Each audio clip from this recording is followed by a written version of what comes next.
And the nose breathing, nitric oxide is available in the nasal passages through the sinuses.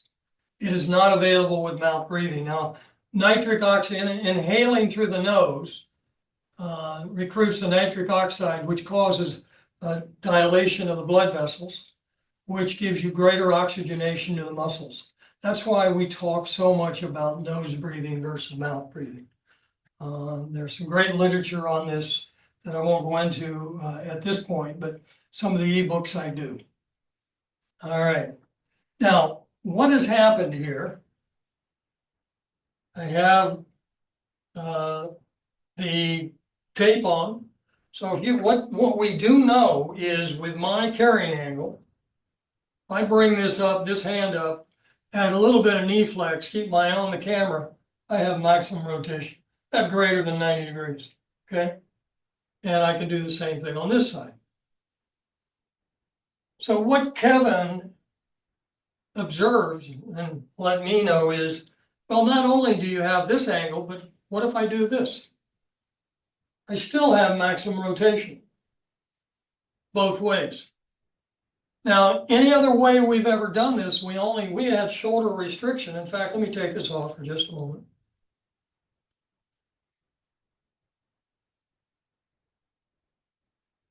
So now, here I am at maximum rotation. This is my carrying angle. This is my carrying angle at maximum rotation. But as soon as I get a little bit more on top, a little stronger, I don't turn. After taking that piece of tape off, I don't turn.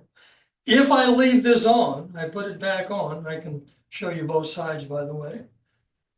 Maximum rotation, get a little under, a little stronger, which you're going to see a lot of your students do. I can't turn. So the shoulder restriction, shoulder rotation restriction is eliminated when we have that do the exercise with these two positions. Now I can get weaker. You'll notice my rotation, if anything, it's a little greater. I can get too strong here, or I can get too strong in both hands. I still have maximum rotation. Now, I'll show you in a little bit implications, if you haven't already assumed it, with the grip. So this is really a step down model of teaching grip. So this is the top of the model. So if I'm teaching grip, we have so much things that will change shoulder rotation, posture will. Stance width, if you don't have a wide enough stance width for the sequencing of motion, or you have too wide if you're upper core, you're not going to be able to do the sequencing of motion. Sequencing of motion will cause shoulder restriction, and it will cause a change in the downswing path. Posture will do that as well. So if we eliminate those two, and in one lesson we're trying to go into grip, that's just too much information. So now we can let the student go working just on posture and sequence of motion. And we've taken care, we'll see, we've taken care of the grip with one exception. So we'll get to that exception in a moment. Well,